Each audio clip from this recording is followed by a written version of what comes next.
नेपाल में आज सुबह यानी बुधवार को एक भयानक हादसा हुआ। उड़ान भरते ही यहाँ एक प्लेन में आग लग गई। आग लगने के बाद प्लेन जमीन से टकराया और आग का गोला बन गया। इस दर्दनाक हादसे में 18 लोगों की मौके पर ही मौत हो गई। ये प्लेन काठमांडू से पोखरा के लिए जा रहा था। हादसे के बाद कई अलग अलग रिपोर्ट्स आ रही हैं। काठमांडू पोस्ट की रिपोर्ट के मुताबिक सोरिया एयरलाइंस का ये विमान सुबह नेपाल की राजधानी काठमांडू में त्रिभुवन इंटरनेशनल एयरपोर्ट पर 11 बजे दुर्घटनाग्रस्त हुआ, जिसके बाद प्लेन में भीषण आग लग गई। बताया गया कि उड़ान भरने के दौरान विमान रनवे पर फिसला था, जो आग लगने और हादसे की वजह बना। दुर्घटना के बाद विमान में आग लग गई और धुएं का गुबार आसमान में छा गया। अब इस हादसे पर नेपाल पुलिस का कहना है कि ये विमान सोरिया एयरलाइन का था और इसमें इसी एयरलाइन के कुल 19 लोग सवार थे।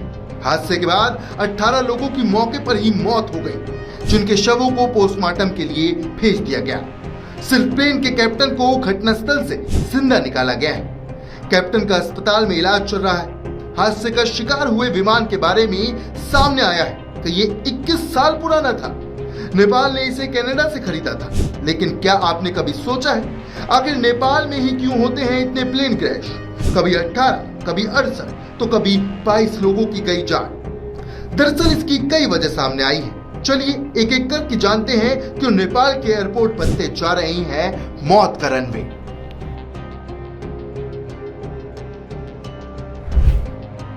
सबसे पहले 30 से 40 साल पुराने विमानों से ही चलाया जा रहा है काम। हिमालयन टाइम्स की एक रिपोर्ट के अनुसार नेपाल में जितने भी एयरपोर्ट हैं वो ज्यादातर पहाड़ों से गिरे हैं। इसके अलावा 30-40 से ज्यादा पुराने विमानों को ही अब तक उड़ाया जा रहा है, जो हादसों की बड़ी वजह है। जनवरी 2023 में जो विमान हादसा हुआ था वो विमान 42 साल पुराना था। साथ ही खराब नियम भी उड़ान के लिए नेपाल को सबसे खतरनाक देश बनाता है। दूसरा, खूबसूरत पहाड़ बन जाते हैं मौत का सफर। नेपाल चारों ओर हिमालय के खूबसूरत पहाड़ों से घिरा हुआ है। ज्यादातर एयरपोर्ट पहाड़ों के बीच घाटियों में बनाए गए हैं।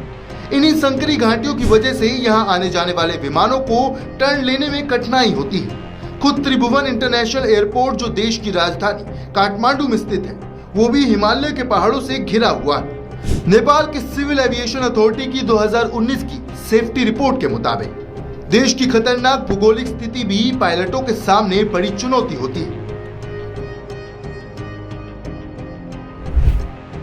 तीसरी वजह, त्रिभुवन एयरपोर्ट पर सिंगल रनवे होना हादसे की वजह। जिस त्रिभुवन एयरपोर्ट पर यह हादसा हुआ वहां एक ही रनवे है, जिसे एयर ट्रैफिक कंट्रोल करने में काफी मुश्किलें आती हैं। इसकी लंबाई भी काफी कम है। ये एयरपोर्ट महज 3000 मीटर के दायरे में फैला हुआ है। वहीं नेपाल के दूसरे एयरपोर्ट का भी दायरा 3500 मीटर ही है। इसके चारों ओर पहाड़ होने के नाते यहाँ पर टेक ऑफ में काफी वक्त लग जाता है। इस हादसे में यही हुआ होगा, ऐसा अनुमान लगाया जा रहा है। चौथी वजह, तेंजिंग हिलेरी एयरपोर्ट सबसे ज्यादा खतरनाक। नेपाल के तेंजिंग हिलेरी एयरपोर्ट को दुनिया के सबसे खतरनाक एयरपोर्ट में से एक माना जाता है। इसे लुकला एयरपोर्ट भी कहते हैं। नेपाल में लगभग 3 करोड़ लोग रहते हैं। यह दुनिया के 14 सबसे ऊंचे पहाड़ों में से एक माउंट एवरेस्ट समेत 8 स्थित है।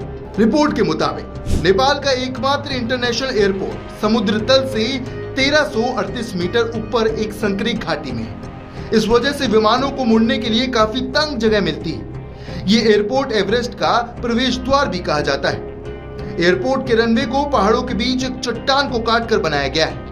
लुकला हाईवे अड्डे के रनवे के एक छोर पर विशालकाय पहाड़ तो दूसरे छोर पर खाई है।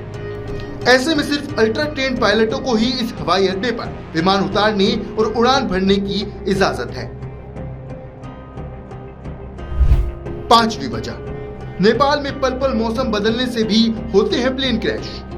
पहाड़ों से घिरे होने के नाते नेपाल में मौसम तेजी से बदलता है, जो विमानों की उड़ान को काफी खतरनाक बनाता है। पल पल बदलते मौसम के कारण पायलटों को विमान को नेविगेट करना मुश्किल हो जाता है, वो भी तब जब मौसम अचानक बदल जाए और सामने कुछ भी दिखाई न दे। बर्फबारी और बारिश से रनवे काफी फिसलन भरा और खतरनाक हो जाता है। इन परिस्थितियों में पायलट से होने वाली थोड़ी सी चूक भी लैंडिंग को जानलेवा बना सकती है। त्रिभुवन एयरपोर्ट पर हुआ हादसा भी विमान के तेजी से फिसलने की वजह से हुआ। ये भी जान लीजिए कि जुलाई 1992 में नेपाल में सबसे बड़ा और खतरनाक विमान हादसा हुआ था, जिसमें पाकिस्तान इंटरनेशनल एयरलाइंस का एक विमान काठमांडू इंटरनेशनल एयरपोर्ट पर दुर्घटनाग्रस्त हो गया था। इसमें सवार सभी 167 लोगों की मौत हो गई थी। ऐसी ही तमाम खबरों के लिए देखते रहें रिपब्लिक भारत।